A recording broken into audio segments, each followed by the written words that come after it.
महाराष्ट्र विद्यार्थी सहाय्यक मंडळ संचलित यशवंतराव चव्हाण मुक्त विद्यापीठ सेंटर नंबर 6233 या सेंटरच्या अंतर्गत तुमची जी प्रिपरेटरीची एक्झाम आहे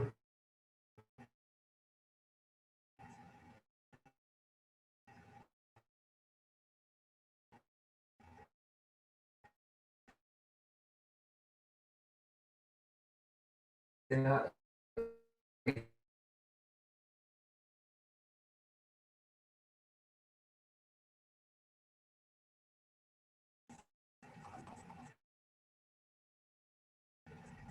पूर्वतयारी शिक्षण ते घटक असे आहेत की पहिला घटक जो आहे मूलभूत अध्ययन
सॉरी थोडासा टेक्निकल एरर आल्यामुळं प्रॉब्लेम झाला. तर मूलभूत अध्ययन कौशल्य, मूलभूत भाषा कौशल्य आणि सर्वांसाठी गणित असा हा क्रॅश कोर्स आहे आपला. त्यामध्ये बघा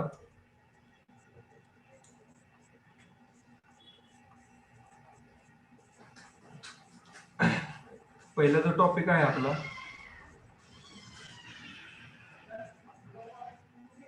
त्यात आपण पाहणार आहोत की कशा प्रकारे आपल्याला अभ्यास करायचा आहे. आणि हा जो क्रॅश कोर्स आहे त्यामध्ये तुमचा जो पेपर आहे तो 100 मार्काचा असणार आहे.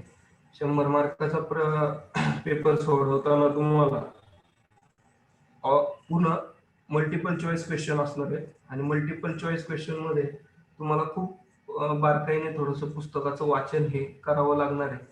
आपण जो शिकवणार आहे पुस्तक ते न शिकवता तुम्हाला अभ्यास कशा पद्धतीने करायचा आणि ही जी अध्ययन कौशल्य आहे ही आपल्या दैनंदिन जीवनामध्ये किंवा आपण दैनंदिन जीवन जगत असताना हे आतल्या अनेक अशा गोष्टी ज्या आहेत की आपल्याला त्याचा उपयोग दैनंदिन जीवनात आपण करत असतो. त्याच्या आधारावरच हे विचारलेले साधारणतः आपले हे सगळे प्रश्न आहेत. त्यामध्ये बघा अध्ययन कौशल्य, प्रकार आणि गरज. अध्ययन म्हणजे काय? सुरुवातीला अध्ययन हे अनेक प्रकारांमध्ये एकत्रित होते. त्यामध्ये सर्व आपण गोष्टींचं वाचन करतो, ज्ञान ग्रहण करण्यासाठी आवश्यकता असते. तरी तुम्ही चौबाजूंच्या गोष्टींचे निरीक्षणे करून अनेक प्रकारच्या गोष्टींचा अनुभव घेऊन परीक्षण करून प्राप्त केलेले ज्ञान देखील अत्यंत महत्वपूर्ण असते. त्यामध्ये बघा अध्ययन कौशल्य म्हणजे काय. आता हा जो घटक आहे हा पाहिल्यानंतर आपल्याला काय समजणार आहे याच्यामधून की अध्ययन कौशल्य म्हणजे काय. त्यामध्ये अध्ययन कौशल्याचे भिन्न प्रकार कोणते कोणते. श्रवण, वाचन, स्मरण, लेखन कौशल्य यांची चर्चा अध्ययन प्रक्रिया करताना आपल्याला स्पष्ट करता येईल. त्यामध्ये श्रवण, वाचन, स्मरण, लेखन इत्यादी. सामान्यतः मनुष्य हा मनुष्य प्राणी हा काय आहे बघा, मी तुम्हाला पहिल्यांदाच सांगितलं अध्ययन. आपण दैनंदिन जीवन जगतो त्यावेळेस आपण काय करत असतो, प्रत्येक गोष्टीचा उहापोह करत असतो, प्रत्येक गोष्ट शिकण्याचा प्रयत्न करत असतो किंवा प्रत्येक गोष्टीचा विचार विनिमय करून आपण ती गोष्ट अंमलात आणायचा प्रयत्न करत असतो. त्यामध्ये आपण काय करतो, तर थोडक्यात अध्ययनच करतो. सामान्यतः मनुष्य प्राणी हा ज्ञान, मूल्य, कौशल्य, व्यवहार इत्यादी प्राप्त करण्याची क्षमता असते. नियमित अभ्यासात व्यवहारात आणलेले परिवर्तन म्हणजेच अध्ययन. बघा, त्यामध्ये त्यांनी सांगितलंय तुम्हाला की तुम्ही जे दैनंदिन जीवन जगता त्यामध्ये तुम्ही जे मूलभूत कौशल्य व्यवहार करता, त्यानंतर एकमेकांमध्ये बोलता, एकमेकांमध्ये जी आपली संवादाची भाषा असते किंवा व्यावहारिक ज्ञानाचं जे हे असतं त्यामध्येच काही काही अशी शब्द लपलेले आहेत. आवाज येतोय ना सगळ्यांना? हो सर, हा. येतोय त्या- आवाज. हो, त्यामध्येच असे काही शब्द लपलेले आहेत की त्यांचा उपयोग आपल्याला ज्यावेळेस तुम्ही पेपर सोडवणार आहे त्यावेळेस तुम्हाला सोडवताना तुम्हाला त्याचा उपयोग होणार आहे. पहा आता त्यामध्ये काय, आता हा चार्ट बघूया आपण. ह्यामध्ये काय केलंय बघा, एक विचार करताना माणूस दाखवलाय आणि त्याच्या भोवती वेगवेगळे वर्तुळ दाखवलेत. आता त्यामध्ये काय दाखवलंय पहा, नवी ज्ञान. आपण दैनंदिन जीवन जगताना लहानाचा मोठे होतो. लहानाचं मोठे होत असताना काय आहे की आपल्याला प्रत्येक गोष्टीचं हे लहानपणापासून ते मोठ्या होईपर्यंत प्रत्येक गोष्टीचं ज्ञान, त्यानंतर मूल्य, ऐकण्याचे कौशल्य, वाचन कौशल्य, संदर्भ, परीक्षेची तंत्रे, स्मरण कौशल्य, लेखन कौशल्य इत्यादींचा वापर आपण दैनंदिन जीवन जगताना किंवा दैनंदिन जीवनामध्ये करत असतो. आता बघा, एकाग्रता, स्वतःच्या कामावर लक्ष केंद्रित करणं, लक्षपूर्वक वाचणं, तसेच जे वाचलंय त्याचं श्रवण म्हणजे स्मरण करणं आणि वेळेचे नियोजन, तसेच व्यवस्थापन, ही काय चांगल्या गुणांची लक्षणे आहेत.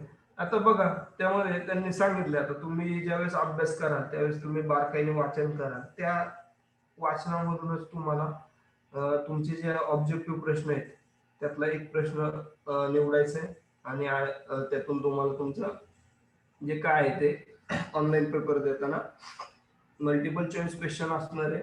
त्यामध्ये 4 पर्याय खाली तुम्हाला दिलेले असणार आहेत. त्या 4 पर्यायांपैकी एक पर्याय निवडायचा आहे. त्यानंतर दुसरा असणार आहे तुम्हाला चुकी बरोबर. आता मनुष्यामध्ये शिकण्याची क्षमता नसते, हे विधान काय आहे? साधा बेसिक प्रश्न आहे. चुकी बरोबर मधला बघा पहिला, मनुष्यामध्ये शिकण्याची क्षमता नसते. आवाज येतोय का? हॅलो हॅलो, आवाज येतोय का सगळ्यांना?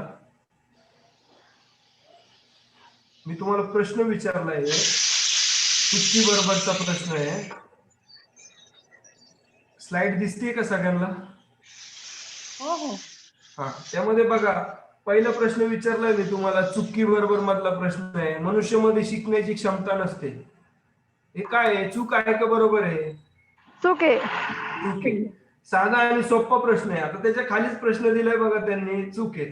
तर खाली काय प्रश्न आहे, काही कार्य पूर्ण करण्यासाठी खूप कमी कौशल्यांची गरज असते, पण इतर काही कार्यांसाठी अनेक कौशल्यांची गरज असते. हे विधान बरोबर आहे का चूक आहे? बरोबर आहे. बरोबर आहे. तर म्हणजे बेसिक कन्सेप्ट आहे. तुम्ही काय करायचंय, ज्यावेळेस तुम्ही पेपर सोडवणार आहे तुमचा त्यावेळेस आहे ना, घाई गडबड करायची नाही. म्हणजे कोणत्याही पद्धतीने पटकन दाबायचं किंवा पटकन आन्सर द्यायचं, थोडस वेळ लागू द्या, विचार करा काय आहे त्यामध्ये, त्याला काय म्हणायचंय, त्या दृष्टीने तुम्ही तुमचं उत्तर हे व्यवस्थित हे करा, शेअर करा. बघा, आता पुढचं जे आहे, मी तुम्हाला पहिल्या टॉपिक मध्ये सांगितलं की श्रवण. श्रवण म्हणजे काय, लक्षपूर्वक ऐकणे. आता तुम्ही काय करताय, श्रवण करण्याचं काम करताय, म्हणजेच काय, लक्षपूर्वक ऐकण्याचं काम करताय. मग त्यामध्ये जेव्हा आपण ऐकतो तेव्हा ध्वनीचे ग्रहण करत असतो, कुठल्याही संदेशाचं असं ग्रहण करत असतो. दुसऱ्या बाजूला जेव्हा आपण कान देऊन ऐकतो तेव्हा आपण केवळ ध्वनी तरंगांना ग्रहण करत नसून त्या ध्वनींचा अर्थ सुद्धा समजून घेतो आणि मेंदूकडे पाठवत असतो. ज्ञान म्हणजे श्रवण प्रक्रियेतून ग्रहण केलेली एक सूचना. म्हणून ही सूचना अथवा ज्ञान प्राप्त करण्यासाठी तुम्ही श्रवण कौशल्यांचा वापर केला पाहिजे. आता श्रवण कौशल्य कोणती कोणती आहेत? त्यामध्ये दुसरं जे कौशल्य आहे ते वाचन कौशल्य. कुठल्याही विषयाच्या अध्ययनासाठी आपल्याला पुस्तके वाचावी लागतात. त्यासाठी आपल्याला पुस्तकामध्ये दिलेली माहिती वाचावीच लागते. हे काम संत अथवा जलद गतीने करू शकतो. आपण त्या धड्या संदर्भातले काही माहिती जाणून घेण्यास इच्छित असलो तरी ते आपण साधारण नजरेने पाहू शकतो किंवा आपण भूमिका, शीर्षक, वाक्य, सारांश, निष्कर्ष यावर लक्ष देतो. वाचनाचे तंत्र हे आपण साधले पाहिजे. जर कोणत्याही विषयाची विस्तारित माहिती आपल्याला बारकाईने करायची असेल तर त्या धड्याचा सूक्ष्म अध्यापन हे आपण केलं पाहिजे. त्यामध्ये तिसरं कौशल्य आहे स्मरण. तुम्ही कोणतेही पुस्तक वाचल्यानंतर त्यात समाविष्ट केलेल्या सगळ्या गोष्टी माहिती लक्षात ठेवणे खूप कठीण असते. साधारणतः आपण काय करतो की आपल्या लक्षात राहत नाही. स्मरण, विस्मरण ह्या गोष्टी आपल्या वाचनामध्ये आलेले हे जे अडथळे, मग त्याच्यावरती हे कसं करायचं, तर जेव्हा तुम्ही वाचता त्यावेळेस ते जे मुद्दे आहेत, म्हणजे थोडक्यात आता हे पुस्तक वाचतोय आपण, त्या पुस्तकामध्ये जे बारकावे आहेत किंवा जे महत्वाचे मुद्दे आहेत ते अंडरलाईन केले पाहिजे आणि ते अंडरलाईन करून त्याचं स्मरण केलं पाहिजे. म्हणजे काय आहे, थोडक्यात त्या धड्यामध्ये काय प्रारूप आहे हे आपल्याला कळालं तर त्याचं स्मरण आपल्याला व्यवस्थित होऊ शकतं. आता लेखन, जसं मी सांगितलं तुम्हाला, ज्यावेळेस आपण एखादी गोष्ट वाचतो किंवा त्या गोष्टीकडे पाहतो त्याचं स्मरण करत असतो. मग स्मरण करताना काय करतो, आपल्याला एखादी गोष्ट लक्षात राहत नाही, अशा वेळी आपण काय करतो की त्या ठराविक पाठामध्ये जे महत्वाचे टॉपिक आहेत ते काय करतो, आपण अंडरलाईन करतो किंवा लिहून घेतो. त्याचे आपल्या पद्धतीने आपण नोट्स काढायचा प्रयत्न करत असतो. म्हणजे ती काय झालं, तुमचं ते झालं लेखन कौशल्य. मग लेखन कौशल्य वापरत असताना तुमच्या नेहमीच ज्ञानाला लिखित आणि मौखिक स्वरूपात प्रस्तुत करावे लागते. तुमच्यापैकी काही विद्यार्थ्यांसाठी स्वतः वाचलेले लिहिलेले सोपे असू शकते, पण काही विद्यार्थ्यांना हीच गोष्ट अत्यंत कठीण देखील असू शकते. लेखन कौशल्य ज्ञान ग्रहणाच्या प्रक्रियेत प्रामुख्याने उपयोगात आणले जाऊ शकते. पहा, ही जी कौशल्य आहेत, ही कौशल्य काय आता सगळ्या म्हणजे सगळी जी कौशल्य आहेत ही काय आपली एका ह्याच्यामध्ये होणार नाही. ह्याचं तुम्ही थोडस हे जे आहे त्यांनी टॉपिक दिलेले, हे टॉपिक आणि त्या टॉपिक मध्ये जे सारांश आहे थोडक्यात त्याचा थोडासा अभ्यास करा. त्यानंतर खाली जे तुम्हाला त्यांनी सांगितलंय बघा, रिकाम्या जागा आहेत, जोड्या जुळव आहेत.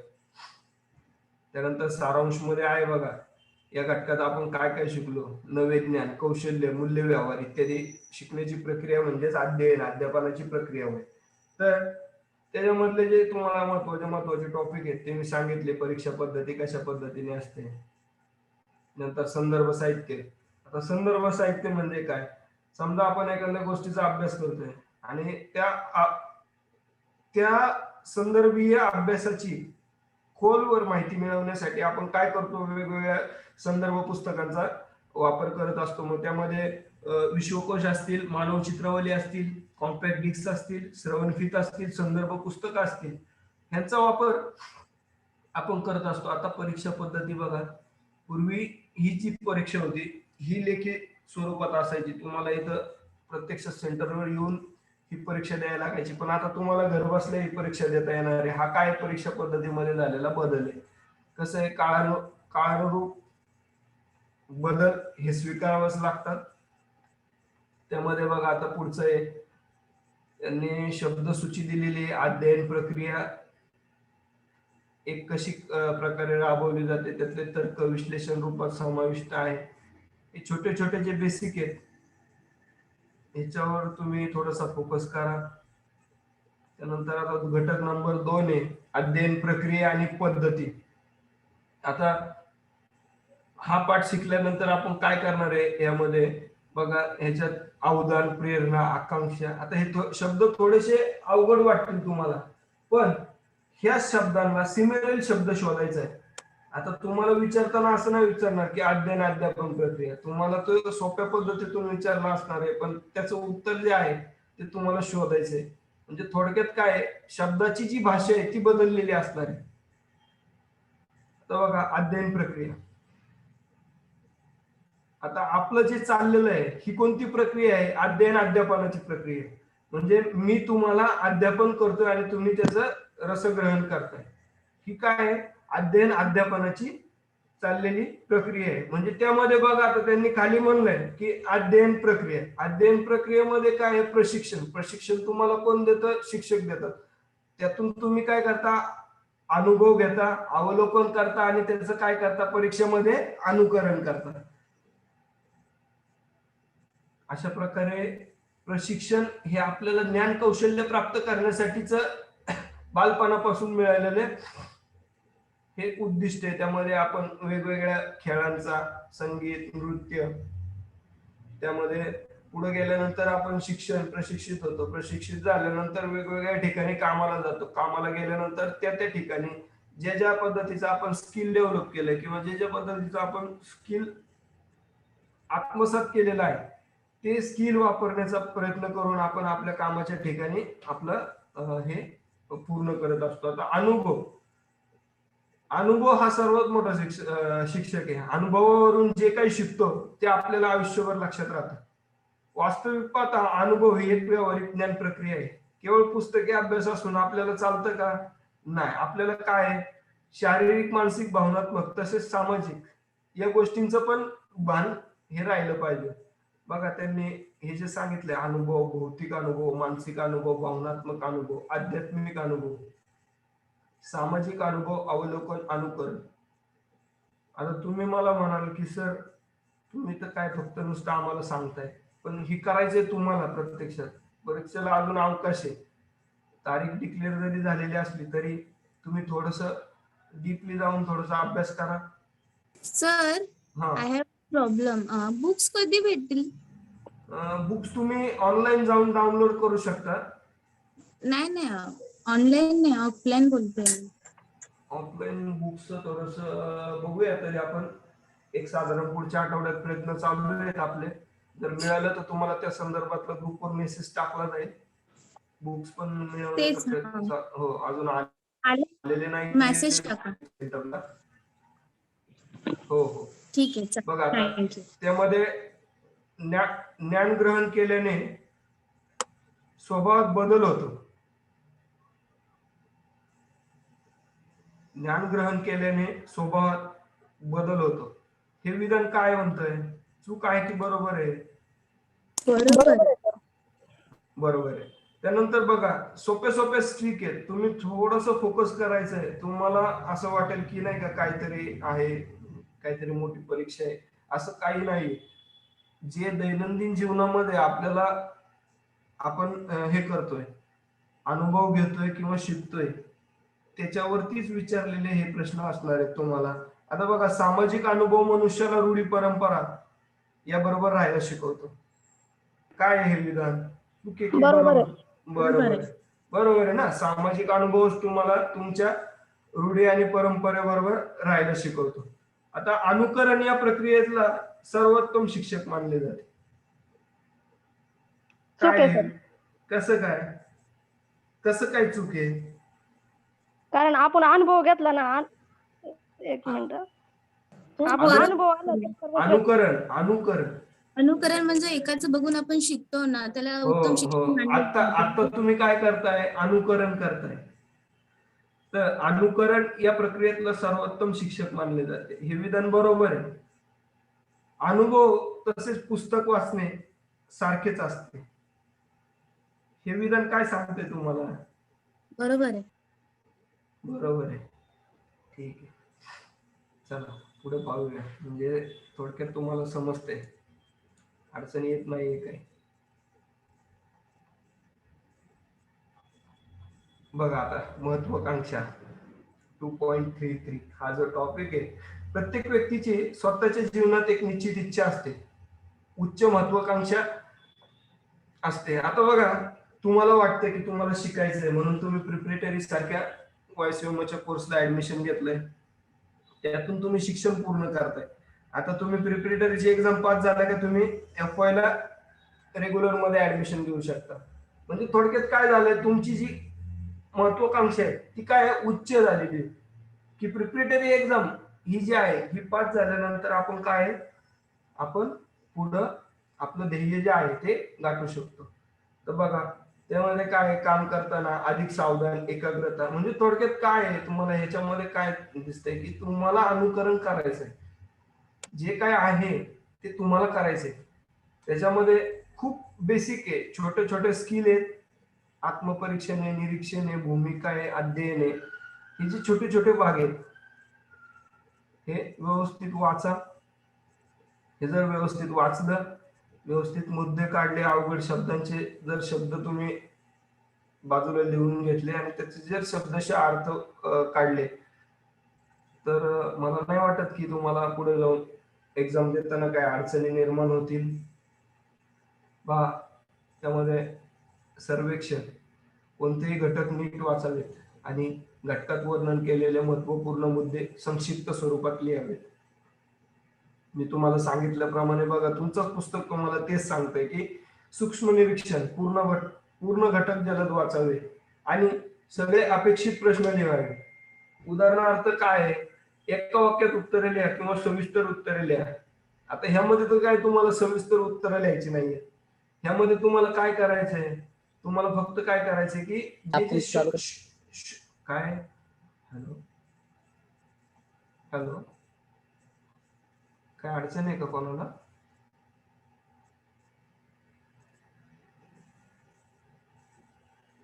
आवाज येतोय का माझा? आवाज येतोय का? येतो येतो. हा, काय अडचण आहे का कोणाला? नाही नाही, ठीक आहे, कोणाचं तरी माईक चालू झालं मध्ये. ओके ओके, ठीक आहे. तर आता ह्याच्यामध्ये काय आहे बघा, आपल्याला काय आहे की दीर्घ उत्तरं लिहायची नाहीयेत किंवा जलद कोणती हे करायचं नाहीये, क्रिया करायची नाही, थोडासा वेळ लागू द्या, पण उत्तर हे तुमचं बरोबर असलं पाहिजे. तर त्यामध्ये बघा, त्यांनी काय सांगितलंय तुम्हाला, जे असणार आहे हे जे असणार आहे हे शॉर्ट बट स्वीट आहे. म्हणजे काय आहे तुम्हाला करायचंय, थोडक्यात गाळलेल्या जागा भरा, चुटकी बरोबर. त्यानंतर पुढचा प्रश्न काय असणार आहे तुम्हाला की बरोबर विधान, चुकीचं विधान असणार आहे ते बरोबर करून लिहा. अशा प्रकारचे जे प्रश्न असणार आहेत ते करायचे आहेत तुम्हाला. सर बघा, उत्तर लिहायची पण असणार आहेत का? आ उत्तर लिहावी पण लागणार आहेत का? म्हणजे नाही टाइप नाही नाही नाही नाही, तुम्हाला फक्त क्लिक करायचंय आन्सर. चालेल, तुम्हाला थँक्यू. आन्सरवर फक्त क्लिक करायचंय तुम्हाला. बघा, खाली तुम्हाला प्रत्येक ह्याच्या खाली जे आहे ते दिलेलं आहे. ग्रुपवर तुम्ही विचारू शकता कशा पद्धतीने, जर समजा नाहीच पुस्तक अवेलेबल झाले तरी PDF डाउनलोड करून घ्या. आपल्याकडं ऑनलाईन पुस्तक अवेलेबल आहे तुम्हाला अभ्यास करण्यासाठी. हे आता घटक काय आहे बघा, अध्ययन कसं करावं.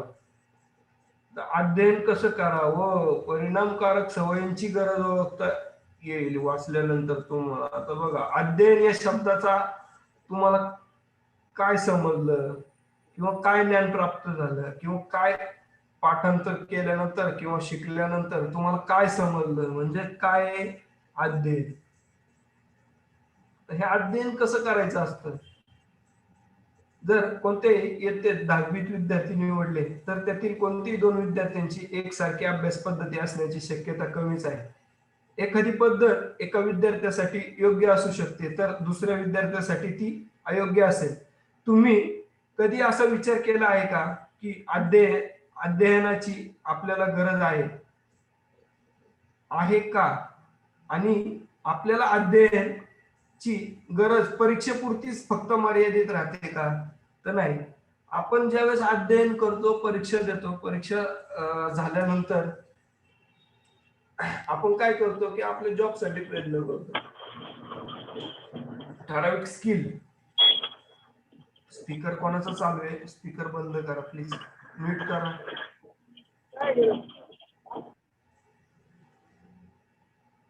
माझा आवाज तुमच्यापर्यंत पोहोचणार नाहीये. तर बघा, अध्ययनाच्या सवयी कोणत्या कोणत्या आहेत? केवळ ज्ञानाच्या क्षमता फक्त जाणून घेणे पुरेसे नाही, तर या क्षमतांच्या दृष्टीने आपल्याला अध्ययन आणि अध्यापन हे कसं सोयीस्कर करता येईल. मग त्यामध्ये काही प्रश्न मंजुषेचे आधारे आपल्याला त्यांनी प्रश्न पडताळून पाहण्यासाठी 3 पर्याय दिलेले आहेत बघा. कायम किंवा जास्त वेळ, किंवा कधी कधी, कमी किंवा कधीच नाही. भिन्न प्रश्नांचे या पर्यायांसाठी गुण आहेत. जो विचार तुम्हाला लागू होतो त्याबरोबर बरोबर चिन्ह हे करा आणि सगळ्या प्रश्नांची उत्तरं दिल्यानंतर तुमचे गुण एकत्र करा. प्रश्नावली पुढे दिलेल्या तक्त्याबरोबर गुण तक्त्यांची पडताळणी करा. आता बघा, तुम्हाला एक प्रश्नावली दिलेली आहे. इथं त्या प्रश्नावलीमध्ये त्यांनी विचारलंय की टेस्ट प्रश्नावली आहे साधी एक. तर मी रोज कमीत कमी काही तास नक्की वाचन करतो. तर त्यात त्यांनी पुढे ऑप्शन दिलेत बघा. नेहमी किंवा बऱ्याचदा, कधीतरी, कमी किंवा अजिबात नाही. तर त्यामध्ये बघा ते काय म्हणायचंय त्यांना की बाबा 2 तास असू द्या, किंवा कधीतरी 1 तास, 1 तासभर, किंवा कधी करतही नाही किंवा अजिबातही नाही. म्हणजे काय आहे थोडक्यात की हा जो पार्ट आहे, हा पार्ट कोणाशी संबंधित आहे? हा पार्ट संबंधित आहे हा विद्यार्थ्याशी. काय आहे? अध्यापन, अध्ययन, अध्यापन.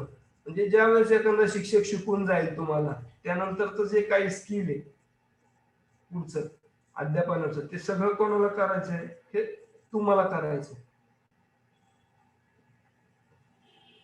पहा, त्यामध्ये त्यांनी काय सांगितलंय, उत्तम परिणामांसाठी स्वतःच्या अध्ययनाची योजना राबवणे. काय करायचंय? आठवड्यातून अध्ययनाचे तास ठरवायचे, त्याप्रमाणे अभ्यास करायचा आहे. त्याप्रमाणे तुम्हाला ठरवायचंय कोणता विषय सोपा आहे, कोणता विषय अवघड आहे, त्या अवघड विषयामध्ये कोणता पाठ कठीण आहे त्याच्यावर जास्त फोकस करायचा आहे, की जो सोपा पार्ट आहे त्याच्यावर जास्त फोकस करायचा. हे कोणाला ठरवायचंय? ते तुम्हाला ठरवायचंय. मग यातून तुम्हाला मनोरंजन किती मिळणार आहे, किंवा त्यातून तुम्हाला ज्ञान आत्मसात किती होणार आहे, ह्याचा विचार आहे हा तुम्ही करायचा आहे.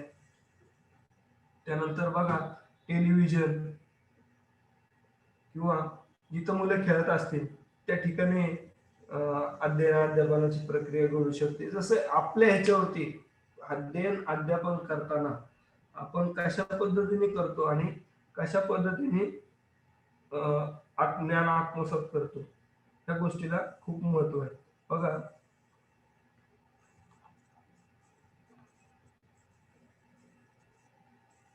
आता मूल्यांकन, तुमच्या अध्ययन अध्यापन पद्धतीचं प्रभावीपणे मूल्यांकन करायची जबाबदारी ही कोणाची असते? तर शिक्षकांची असते. ज्यावेळेस तुम्ही एखाद्या विषयाचा पेपर देता आणि त्या विषयाचं ज्ञान तुम्हाला पहिल्यांदा शिक्षक देतात, त्यानंतर तुम्ही त्याचा अभ्यास करता. अभ्यास केल्यानंतर तुमची त्या विषयाची एक्झाम असते आणि त्या एक्झाम मधून तुमचं काय होतं?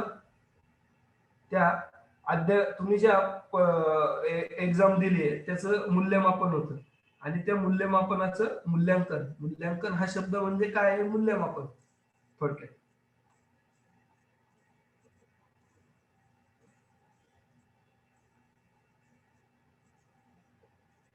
तर त्यांनी सांगितलंय स्वतःची प्रगती तुम्ही कशी तपासायची, त्यानंतर स्वतःची प्रगती कशा पद्धतीने चेक करायची. खूप सोपं आहे, म्हणजे अवघड असं काही नाहीये त्यामध्ये. आता श्रवण कौशल्य आलेत बघा पुढं.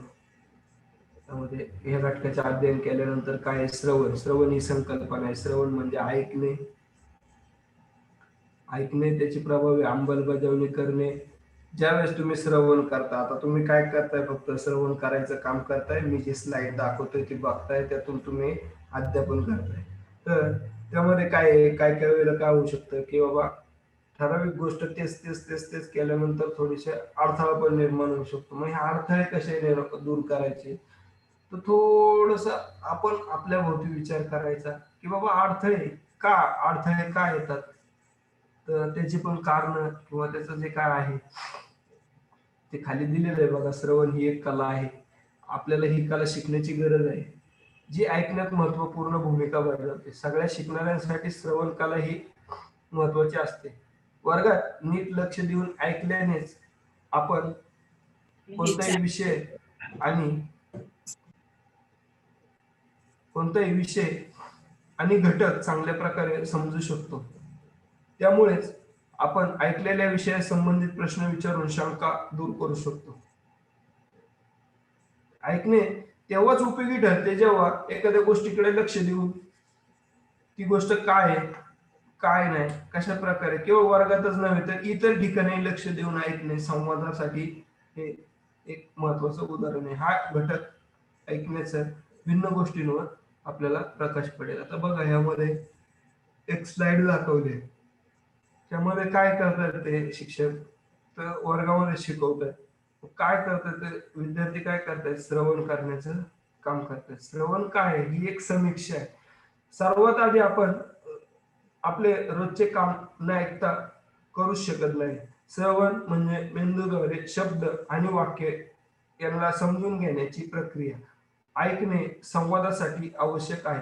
आपण ही गोष्ट समजण्यासाठी एक उदाहरण पाहू. एका प्राध्यापकाला, बघा मी तुम्हाला सांगितले स्लाइड मध्ये, काही विद्यार्थ्यांनी लेक्चर देण्यासाठी बोलवले, पण लेक्चर संपल्यानंतर प्राध्यापकांनी विद्यार्थ्यांना प्रश्न विचारण्यास सांगितले.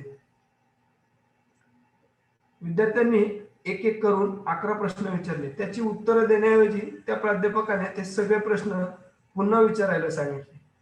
अनेक विद्यार्थ्यांनी प्रयत्न केला, पण एक देखील विद्यार्थी 5 पेक्षा जास्त प्रश्न विचारू शकला नाही.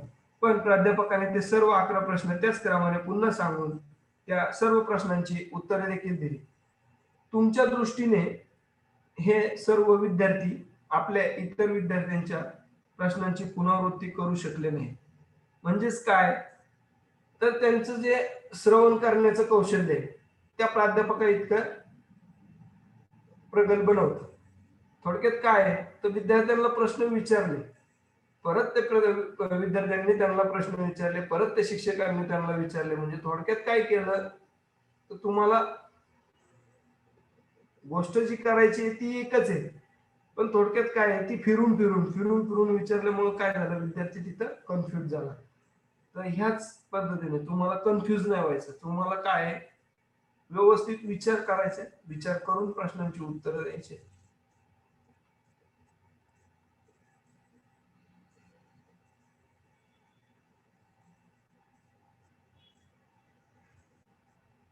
पहा आता, श्रवण करताना येणारे अडथळे. श्रवण करताना येणारे अडथळे कोणते कोणते श्रवण संबंधीचे. आता हा जो टॉपिक आहे, हा तुम्हाला थोडासा बारकाईने लक्षात घ्यावा लागेल. त्याच्यावरती तुम्हाला प्रश्न विचारले जाऊ शकतात. श्रवणामध्ये येणारे अडथळे कोणते कोणते. समजा आता बघा, उत्तम श्रवणासाठी टिंबटिंब अडचणी आणि व्यवस्थित न बसणे हे अडथळे ठरू शकतात. खाली तुम्हाला पर्याय असतील, गोंधळ, कमी आवाज, अडचणी. त्यामध्ये तुम्हाला योग्य पर्याय निवडायचा आहे आणि त्याचं उत्तर द्यायचंय. त्यानंतर बघा, जर मायक्रोफोन अथवा टेलिकॉम या आवाजात जोरात असेल तर बोलणे ऐकण्यास आपल्याला त्रास होतो. लोकांचे बोलणे किंवा फोन वाजणे हे दोन्ही देखील संवादामध्ये अडथळा ठरू शकतात. एका वेळी अनेक सूचना देणे. ते बघा, आता वरती जे आपण बघितलं, प्राध्यापकाने काय केलं, एका वेळी विद्यार्थ्यांना प्रश्न विचारले, परत विद्यार्थ्यांनी त्याला प्राध्यापकांना प्रश्न विचारले, परत प्राध्यापकांनी त्यांना प्रश्न विचारले, आणि मग एका वेळेस काय केलं त्यांनी, की सगळ्या प्रश्नांची परत अंमलबजावणी तर केली. म्हणजे प्रश्न तर वाचून दाखवलेच, पण त्या प्रश्न वाचून दाखवत असताना त्यांनी काय केलं, त्या प्रश्नांची उत्तरही विद्यार्थ्यांना सांगितली. म्हणजे थोडक्यात काय केलं त्यांनी, तर तो जो श्रवण प्रक्रियेतला जो काही अडथळा तयार झाला होता तो दूर करण्याचा प्रयत्न हा विद्यार्थ्यांचा शिक्षकांनी केला. तर पहा, एकाच वेळी अनेक संदेशांची गरज, हे एक महत्वाचं कारण आहे. त्यानंतर निष्क्रिय ऐकणे, मनाने लक्ष न देता श्रवण क्षमतेवर निष्क्रिय ऐकण्याचा परिणाम होतो. म्हणजे त्यामध्ये काय आहे बघा, आहे की ही स्थिती उत्पन्न होण्याचं कारण काय आहे निष्क्रिय ऐकणे, की आपण ज्यावेळेस ऐकतो, समजा आता एखाद्या ऑफिसमध्ये काम करतोय समजा, तर आपलं लक्ष हे एका ठिकाणी कॉन्स्टंट पाहिजे, की आपल्या शेजारचा काय करतोय, त्याच्या शेजारचा काय करतोय. म्हणजे काय थोडक्यात आपली जी विचार करण्याची हे ती जी कॉन्स्टंट वृत्ती जर राहिली नाही, तर हे असे प्रकारचे अडथळे जे आहेत ते निर्माण होतात. आता बघा, सगळ्यात महत्वाचा टॉपिक येतो लोकांसंबंधीचे अडथळे किंवा पूर्वग्रह. तर पूर्वग्रह म्हणजे काय तुम्ही म्हणाल सर, तर पूर्वग्रह म्हणजे काय, की एक विचार आहे किंवा एक विश्वास आहे जो मनुष्य कोणत्याही आधाराशिवाय आधीपासून एखाद्या व्यक्ती किंवा गोष्टीबद्दल तयार करून घेतो. त्या व्यक्तीबद्दल एखाद्या व्यक्तीच्या मनात पूर्वग्रह आहे, समजा हा असाच आहे, तो तसाच आहे, हा काय आहे, त्या व्यक्तीच्या मनामध्ये झालेला काय आहे, तो पूर्वग्रह आहे. तर त्याचं उदाहरणार्थ जर बघायचं झालं तर हुंडा घेणे ही सामाजिक प्रथा वाईट आहे की नाही, किंवा हुंडा घेण्याच्या प्रथेमुळे झालेल्या मृत्यूबाबत किंवा होणाऱ्या चर्चेत कुणी ऐकून घेण्यास तयारी नसतं. हा अडथळा दूर करण्यासाठी चांगल्या प्रकारचे अध्ययन केल्यानंतर या विषयावर आपले मत बनवले पाहिजे. त्यानंतर बघा, प्रासंगिक वृत्ती. प्रासंगिक वृत्ती या शब्दाचा अर्थ आहे गंभीरतेने न घेणे. म्हणजे थोडक्यात एखादी गोष्ट मी तुम्हाला सांगतोय आणि तुम्ही ती गंभीरतेने नाही घेतली, तर त्याचा त्या त्या वृत्तीचा जो हे परिणाम आहे तो कोणावर होणार आहे, तो तुमच्या विचार करण्याच्या ह्याच्यावर होणार आहे. आत्मकेंद्रित प्रवृत्ती म्हणजे थोडक्यात काय, मीपणा जो आहे ना, ती काय आहे, एक आत्मकेंद्रित तुमची काय आहे प्रवृत्ती. अपेक्षा ठेवून ऐकणे. या अर्थ आहे एक प्रकारे असा आहे की एखादे समजा समजा उथळ श्रवण आहे किंवा काय अशा प्रकारचं हे समजा एक हे कॉन्सेप्ट आहे. म्हणजे बघा, एखादी पालक सभा आहे, त्यावेळी विद्यार्थी आपल्या त्रुटी दिसून नये यासाठी काय करतात, शिक्षण संस्थेला दोष देऊन मोकळे होतात किंवा इतर शिक्षकांवर काही पद्धतीचं खापर फोडून मोकळे होतात. त्यामध्ये काय करायचं मग अशा वेळी, मग तो मुळात एक चांगला विद्यार्थी आहे किंवा तो एक चांगला विद्यार्थी असून तो चुका स्वीकारत नाही आणि शिक्षकालाच आपल्या बोलण्यातून गोंधळून टाकतो. या प्रकारचे जे वर्तन आहे ते काय आहे, अपेक्षा ठेवून न ऐकणे अशा प्रकारचे. आता व्याख्यात्याला वेशभूषेतील त्रुटी काढणे, या वागणुकीमुळे अंकुश ठेवणे कठीण जाते. आता डोळ्यांनी प्रतिसाद देणे. संशोधनातून हे सिद्ध झालंय की जेव्हा एखादी व्यक्ती खाली आणि डावीकडे पाहत असल्यास काहीतरी आठवण्याचा प्रयत्न करते. जर सरळ आणि डावीकडे पाहत असेल तर ती काहीतरी विचार करत आहे. तेव्हा जर डावीकडे पाहणे आणि नव्या कल्पनांचा विचार करणे, इकडे तिकडे पाहून डोळे एक सजग श्रोता बनतात. आता बघा, ह्याच्यामध्ये मला नाही वाटत की तुम्हाला म्हणजे बऱ्यापैकी काही सांगायची गरज आहे. मी थोडासा अभ्यास करा. परीक्षा पद्धतीविषयी थोडस बोलूया आपण. परीक्षा जी असणार आहे तुमची ही 100 मार्काची असणार आहे. काल मला वाटतं इंग्लिशमध्ये मुळवणे मॅडमने लेक्चर घेतलंय तुमचं प्रिपरेटरीचं, इंग्लिश मिडियमचं हे झालं.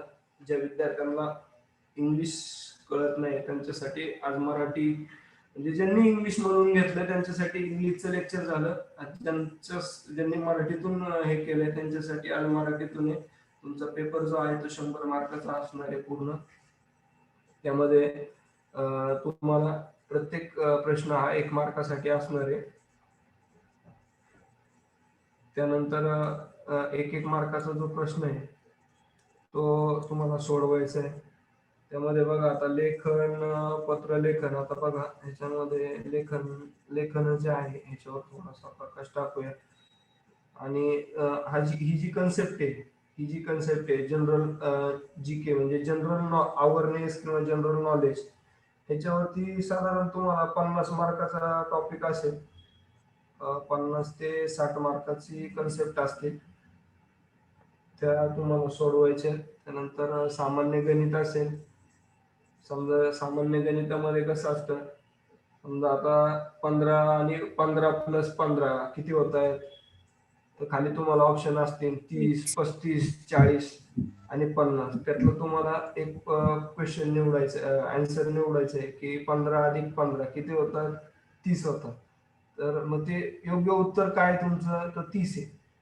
तर मग तुम्ही काय करायचे, 30 ह्या योग्य उत्तरावर क्लिक करायचे. अशा पद्धतीने सामान्य गणित असणार आहे. थोडक्यात आपल्या दैनंदिन जीवनामध्ये किंवा दैनंदिन व्यवहारामध्ये जे गणित वापरलं जातं, बेरीज आहे, वजाबाकी आहे किंवा भागाकार आहे, गुणाकार आहे, असे साधे साधे बेसिक कन्सेप्ट असणार आहेत. तर ते व्यवस्थित करा. गुणाकार भागाकार व्यवस्थित करा, फक्त गडबडू नका. प्रश्न व्यवस्थित वाचा, प्रश्न काय म्हणायचंय काय नाही ते पहा व्यवस्थित. बेसिक गणित पण तुम्हाला सांगितलं. आता औपचारिक पत्रलेखन बघा. पत्रलेखन करतानाचे 2 प्रकार असतात, एक औपचारिक, एक अनौपचारिक.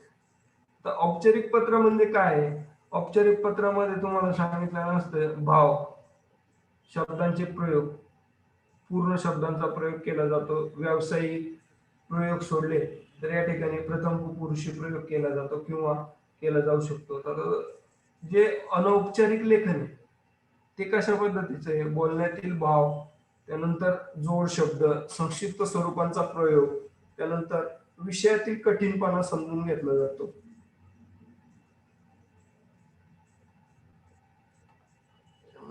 पुढे बघा, औपचारिक पत्र त्यांनी दिले व्यवस्थित, सगळं माहिती तुम्हाला दिलेली आहे.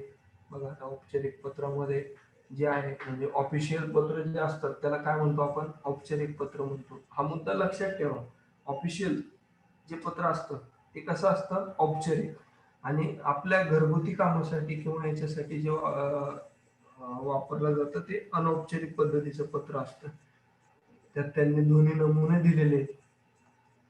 तुम्ही वायसीएम डिजिटल युनिव्हर्सिटी या लिंकवर जाऊन तुम्ही पुस्तक डाउनलोड करा, तुमच्या मोबाईलमध्ये ठेवा, व्यवस्थित अभ्यास करा. छोटे छोटे स्किल आहेत, थोडंसं वाचलं तरी लगेच समजते तुम्हाला. म्हणजे काय असं खूप अवघड आहे किंवा काय असं यातलाही काही भाग नाहीये.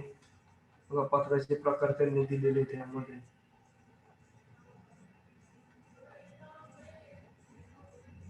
त्यानंतर तुम्हाला खाली त्यांनी प्रश्न पण दिलेले आहेत त्यामध्ये की कशा पद्धतीने बाबा तुमचं हे तुम्ही वाचल्यानंतर तुम्हाला त्यामध्ये काय कळणार आहे, बेसिक कॉन्सेप्ट कशा तुमच्या क्लिअर होणार आहेत.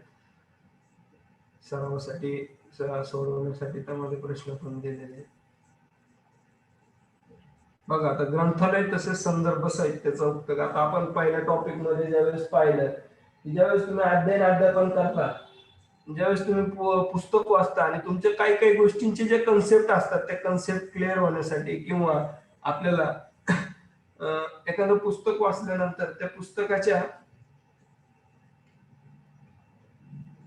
डीप मध्ये जाऊन अभ्यास करण्यासाठी आपल्याला कशाची गरज असते, तर ती संदर्भ साहित्य. मग ते संदर्भ साहित्य आपल्याला कुठं मिळतं, तर आपल्या शाळेचं आणि कॉलेजचं जे ग्रंथालय, त्या ग्रंथालयामध्ये विविध शब्दकोश, त्यानंतर विश्वकोश हे अवेलेबल असतात. मग त्यामध्ये ऑडिओ ऑडिओ व्हिज्युअल साधनं असतात किंवा वेगवेगळ्या प्रकारच्या सीडीज ह्या अवेलेबल असतात. किंवा आता नवीन पद्धतीमध्ये ई ग्रंथालय म्हणून एक उपक्रम चालू झालेला आहे. त्यामध्ये पण तुम्ही जाऊन इंटरनेटवर जाऊन ई ग्रंथालयामार्फत तुमची ज्ञानाची जी बुक आहे ती भागवू शकता. त्यामध्ये बघा ग्रंथालयाचे प्रकार विचारले महत्वाचा टॉपिक आहे. त्यामध्ये तुम्हाला ग्रंथालयाच्या प्रकारांवर एक प्रश्न असणार 100%. त्यात ग्रंथालयाचे प्रकार, एक पहिला प्रकार जो आहे सार्वजनिक ग्रंथालय किंवा वाचनालय. हे जे आहे हे आपल्या दैनंदिन जीवनामध्ये उपयोगीला येणार हे सार्वजनिक ग्रंथालय किंवा वाचनालय हे आपण आपल्या ठिकठिकाणी बघतो. ज्यावेळेस आपण समाजात वावरत असतो त्यावेळेस सार्वजनिक ग्रंथालय किंवा वाचनालय असतात. ती ही जनतेद्वारे जी देणगी मिळते त्यातून स्वयंसेवी संस्थांमार्फत ती चालवली जातात. त्यानंतरची जी असतात ती विद्यापीठ संबंधित ग्रंथालय असतात. यामध्ये शाळा, कॉलेज, महाविद्यालय यांच्या शोध संस्थेसाठी किंवा यांच्या अभ्यासाच्या याच्यासाठी जे असतात ती ग्रंथालय असतात. ती कोणती आहेत? ती विद्यापीठा संबंधित आहेत. आणि जी विशेष ग्रंथालय आहेत, समजा विशेष ग्रंथालयांमध्ये काय आहे तर एखाद्या घटकाचा अभ्यास करायचा आहे किंवा जे आपल्याला बघतो आपण बघा आता जे दृष्टीहीन आहेत म्हणजे ज्यांना दिसत नाही त्यांना हे नाही त्यांच्यासाठी जी वेगवेगळ्या प्रकारची पुस्तकं बनवले जातात किंवा पाठ्यपुस्तकं जी बनवली जातात ती विशेष प्रकारची ग्रंथालय असतात बघा. हे ग्रंथालयांचे प्रकार त्यांनी दिलेले आहेत याच्यामध्ये ब्रॅकेटमध्ये तुम्हाला. ग्रंथालय, सार्वजनिक ग्रंथालय, विद्यापीठ संबंधी म्हणजे स्कूल कॉलेज जे असतं ते, आणि ही विशेष ग्रंथालय जे असतात हे पाठ्यक्रम वगैरे किंवा जे 5वी ते 10वी आहे किंवा 5वी ते 12वी आहे त्यानंतर जे विद्यापीठाच्या लेवलला जी पुस्तकं किंवा स्टडी मटेरियल अवेलेबल असतं ते पुरवण्याचं काम जे कोण आहे ते हे विशेष ग्रंथालयामार्फत चालतं. बघा त्यांनी विचारलंय खाली प्रश्न चुकी बरोबर मध्ये. एखादे ग्रंथालय ज्ञानाचे केंद्र असते, काय ह्याचं उत्तर? बरोबर. बरोबर. हा. त्यानंतर बघा त्यांनी दुसरं विचारलंय, विशेष ग्रंथालय साधारणतः एका विषयाच्या पुस्तकांचे ग्रंथालय असते. बरोबर. बरोबर आहे. विशेष ग्रंथालय काय आहे? प्रश्न कसा विचारलाय तुम्ही? प्रश्न वाचताना तुम्ही कशा पद्धतीने वाचताय आणि प्रश्न कशा पद्धतीने समजावून घेताय ह्याच्यामध्ये तुमचं सगळं स्किल हे दडलेलं आहे. मला वाटत नाही की तुम्ही प्रश्न व्यवस्थित समजून घेतला तर तुम्हाला उत्तर द्यायला अडचण येईल. बघा ग्रंथालयांचे व्यवस्थापनाचा मुद्दा दिलाय त्यांनी. ग्रंथालयांची रचना कशा पद्धतीने असते त्याचा एक चार्ट तयार करून दिलेला आहे. त्या चार्टमध्ये सांगितलंय सामान्य नोंदणी विभागे, पाठ्यपुस्तक विभागे, संदर्भ ग्रंथ, त्यामध्ये प्रतिलिपिक प्रकरण विभागे, पुस्तक देवघेव विभागे. तुम्ही तुमच्या शाळा कॉलेजमध्ये जर गेला असाल किंवा काय असेल तर त्यावेळेस बघा पुस्तकं देवघेव त्यानंतर हे ते अशा गोष्टी चालायच्या. तर ते त्याचाच अभ्यास थोडक्यात तुम्हाला इथं त्यांनी सांगितलेला आहे. बघा ग्रंथालयामधून तुम्हाला काय काय सोर्सेस उपलब्ध होतात. आत्मचरित्र आहे, मानचित्र आहेत, ॲटलॉस आहेत, नकाशे आहेत विविध. त्यानंतर नद्या पर्वतांची स्थानिक माहिती, यांची अंतरे, लोकसंख्या, प्राकृतिक स्रोत याची माहिती मिळते तुम्हाला. त्यानंतर मासिके आणि वृत्तपत्रे, डेली जी वृत्तपत्र आहेत ती तुम्हाला ह्याच्यामधून अभ्यासाला मिळतात किंवा तुम्हाला वाचनाला मिळतात. त्यामध्ये बघा त्यांनी पुढे प्रश्न केलाय, प्रश्नसंच म्हणजे समजा तुम्ही हे करत असाल, अभ्यास करत असाल आणि तुम्हाला मागच्या वर्षीची प्रश्नपत्रिका किंवा प्रश्नसंच पाहायचा आहे तर तुम्हाला कुठे अवेलेबल होणार आहे? तुमच्या लायब्ररीमध्ये अवेलेबल होणार आहे. अशा प्रकारे आहे. त्यानंतर साहित्य बघा, ही 2 प्रकारची पुस्तके ग्रंथालयात मिळू शकतात. त्यामध्ये मनोरंजन आहे, नंतर संदर्भ पुस्तक आहे. संदर्भ पुस्तकामध्ये सांगितलं मी तुम्हाला शोध, कोणी शोध कशा पद्धतीने लावला आणि कशा पद्धतीने त्याने रेफरन्स घेतले आणि कशा पद्धतीने लिखाण केलं हे सगळं कशामध्ये असतं ते संदर्भ ग्रंथांमध्ये असतं. बघा खाली त्यांनी लगेच प्रश्न विचारलाय तुम्हाला, कोणत्याही ग्रंथालयात पुस्तकं उधार घेणे आणि देणे या दोन्ही प्रकारचे कार्य होते. काय? बरोबर आहे. कसं बरोबर आहे? कोणत्याही ग्रंथाचे पुस्तक उधार म्हणजे रेंटवर देतात ना? उधार उधार उधार याचा शब्द शब्दाचा अर्थ? शब्द उधार म्हणजे फुकट. अच्छा, उधार म्हणजे फुकट का? शब्द बघा इथं शब्द त्यांनी कसा फिरवलाय, उधार देणे आणि घेणे या दोन्ही प्रकारचे कार्य होते का? तर नाही होत, चुकीचं आहे. मी तेच फक्त सांगितलं. देण्याचं होतं ना. हो, मी काय सांगितलं तुम्हाला, शब्द हा खूप तुम्हाला हे करणार. शब्द जेवढा तुम्ही व्यवस्थित वाचाल आणि जेवढा तुम्ही प्रश्नाचा अर्थ समजून घ्याल तेवढं तुम्हाला उत्तर देणार हे राहणार आहे. प्रश्न व्यवस्थित समजून घ्या, घाई करू नका. प्रश्न समजून घेणं हे खूप महत्वाचं आहे तुमच्या दृष्टीने. कळालं? तर अशा प्रकारे आपलं आजचं हे सामान्य गणितात मी तुम्हाला मगाशी सांगितलं. पुढचा टॉपिक जो आहे ते तुम्हाला मगाशी चालता एक उदाहरण दिलं सामान्य गणिताचं. बघा, सामान्य गणितावर साधारण कशा प्रकारचे प्रश्न असतात तुम्हाला.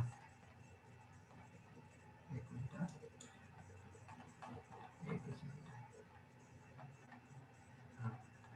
सामान्य गणित पार्ट 3. उद्दिष्टे ओळख, गणिताचे महत्व, गणिताच्या अभ्यासाच्या आपल्या दैनंदिन जीवनात असणाऱ्या आवश्यकता, त्यानंतर गणित समस्या सोडवण्यासाठी आवश्यक घटक काय आहे त्याच्यामध्ये, ओळख, मोजण्याची प्रक्रिया, संख्या लेखन, दशमान प्रणाली, इतर संख्या प्रणाली, अंकगणितातील प्रक्रिया, पूर्णांक, अपूर्णांक. खूप सोपं आहे गणित, तर खूप सोपं आहे, तुम्हाला अवघड जाणार नाही आणि प्रश्न पण खूप सोप्या पद्धतीचे असतात. फक्त तुम्ही थोडासा अभ्यास करा, थोडासा अभ्यास करण्याची तुम्हाला गरज आहे. त्यामध्ये मी तुम्हाला सांगितलं गणिताविषयी काय होतं, आपल्या भ्रामक समजुती निर्माण होतात की बाबा गणिताचा प्रश्न आहे आता आणि कशा पुस्तक पद्धतीने. कधी भेटणार सर? तुम्ही डाउनलोड करा ना पुस्तक.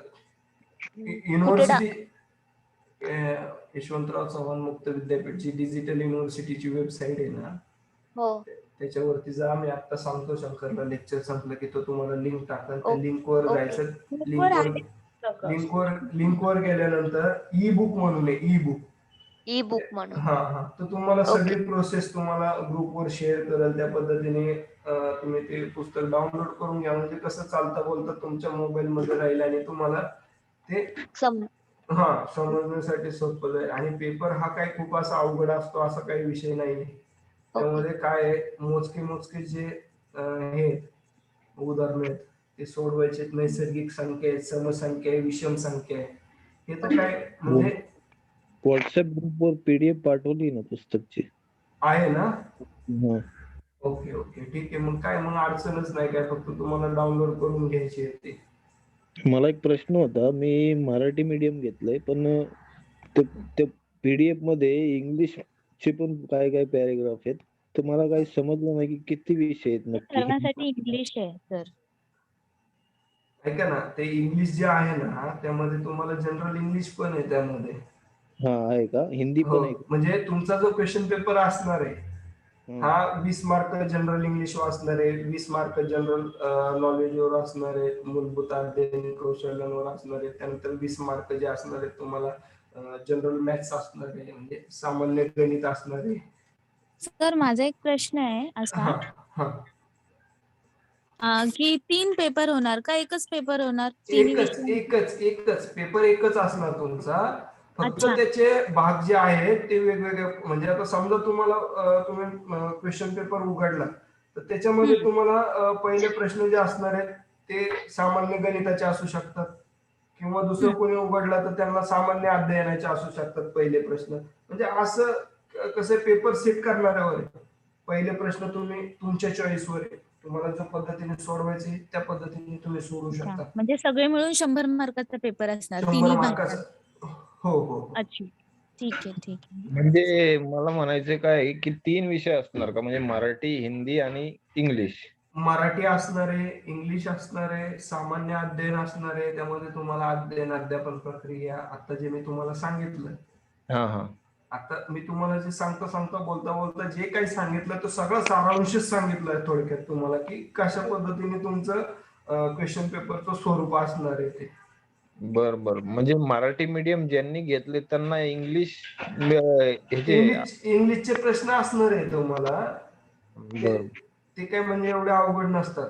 म्हणजे असं त्याचं काय हे करायचं नाही. मी आता तुम्हाला काय सांगितलं की तुम्ही ज्या वेळेस क्वेश्चन वाचताय तो क्वेश्चन वाचताना व्यवस्थित वाचा, क्वेश्चन आधी समजून घ्या आणि मग उत्तर द्यायचा प्रयत्न करा. जोपर्यंत तुम्ही क्वेश्चन समजून घेत नाही तोपर्यंत काही गडबडीत उत्तर द्यायचा विचार करू नका. हॅलो, हा सर. हा जे मराठीमध्ये इंग्लिशचे जे क्वेश्चन दिलेत ग्रामरचे, हा तर त्यामध्ये इंग्लिश मध्ये आन्सर लिहायचे का मराठीत लिहायचे? इंग्लिश मध्येच लिहायचंय तुम्हाला. आन्सर हा. ऑलरेडी तुम्हाला खाली असणार आहे त्याचं. हा का? तुम्हाला फक्त हा, करेक्ट त्यामध्ये MCQ. काय आहे बाबा, एमसीक्यू टाईप असणार आहे तुम्हाला खाली क्वेश्चन जे आता पीडीएफ मध्ये जे दिलेत तुम्ही सब्जेक्ट, ते सगळे म्हणजे पेपर मध्ये असणार ना? हो हो हो, सगळे सगळे सब्जेक्टचं जे डिवायडेशन आहे ना ते पण मी हा. आता टाकायला सांगतो. व्यवस्थित सगळं काय ते म्हणजे कोणतं हे कशा कशा ह्याला आहे, त्याला किती वेटेज आहे, किती आहे, त्या पद्धतीने. आणि चालेल. मला नाही ठीक. वाटत की असं एवढं डीप मध्ये जाऊन तुम्हाला हे करायची गरज आहे. सोपं असणार आहे. आता बघा इथं त्यांनी एक दिले खालील विधान सत्य की असत्य ते ठरवा. सर मला अजून एक प्रश्न होता, जी व्हॉट्सअपला पीडीएफ पाठवली हा. ते ऍक्च्युअल बुकची पीडीएफ आहे का? हो, पूर्ण बुक आहे तुमचं. जे पूर्ण बुक आहे ना त्याची पीडीएफ आहे. ते मिळणार आहे ते? हा? जे बुक मिळणार आहे त्याची तीच पीडीएफ आहे का? तीस सेम पीडीएफ आहे तुमची. सर ठीक आहे. ओके, अजून काय कोणाला क्वेरी आहे? सर मला विचारायचं होतं, हम्म. जे या पुस्तकात जे क्वेश्चन दिलेले आहेत तेच येणार आहेत का त्याच्या व्यतिरिक्त पण येऊ शकतात? त्याच्या व्यतिरिक्त पण असू शकतात सामान्य. मी आता तुम्हाला एक प्रश्न सांगितला चालता चालता. 7 गुणिले 7 किती होतात? 14. ऑप्शन असणार आहेत तुम्हाला 14, 15, 16, 17. त्यामधला तुमचा बरोबर ऑप्शन कोणता आहे तो तुम्ही सिलेक्ट करून घ्यायचा. आता हा काय पुस्तकात क्वेश्चन नसणार आहे 7 गुणिले 7 म्हणजे किती. हा एक जनरलचा भाग आहे तुमच्या. म्हणजे थोडक्यात काय आहे की पुस्तकात दिलंय हेच नाही, पुस्तकाचे अनुसरून किंवा पुस्तकाला अनुसरून पण तुम्हाला विचारू शकतात. पण ते काय असणार आहे की थोडक्यात बेसिकच असणार आहे. थोडक्यात ते काय असं म्हणजे एकदमच असं काय बाहेरचं टाकलं जाणार आहे किंवा काय असं काय नाही. तुम्हाला वेटेज जे आहे म्हणजे गणिताला किंवा सायन्सला किंवा तुमचं जे आहे इंग्लिश, जनरल इंग्लिश, याला किती वेटेज असणार आहे, किती प्रकार प्रश्न असणार आहे ते तुम्हाला आता ग्रुपवर टाकलं जाईलच. 1-2 दिवसामध्ये मी सांगतो टाकायला. ओके. हो सर. आणि एक्झाम आपली स्टडी सेंटरलाच असणार आहे का अजून कुठे सर? नाही, ऑनलाईन एक्झाम असणार आहे. तुम्ही घरी बसल्या तुमच्या मोबाईलवर देऊ शकता. आपण ती साईड कुठली असणार ते सेंड केली जाईल? तुम्हाला लिंक शेअर केली जाईल त्यावेळेस ग्रुपवर. त्यावेळेस तुम्हाला ग्रुपवर इन्स्ट्रक्शन सगळ्या मिळतील. तुमच्या पेपरची तारीख 20 तारीख आहे मला वाटतं काहीतरी ना? हो सर.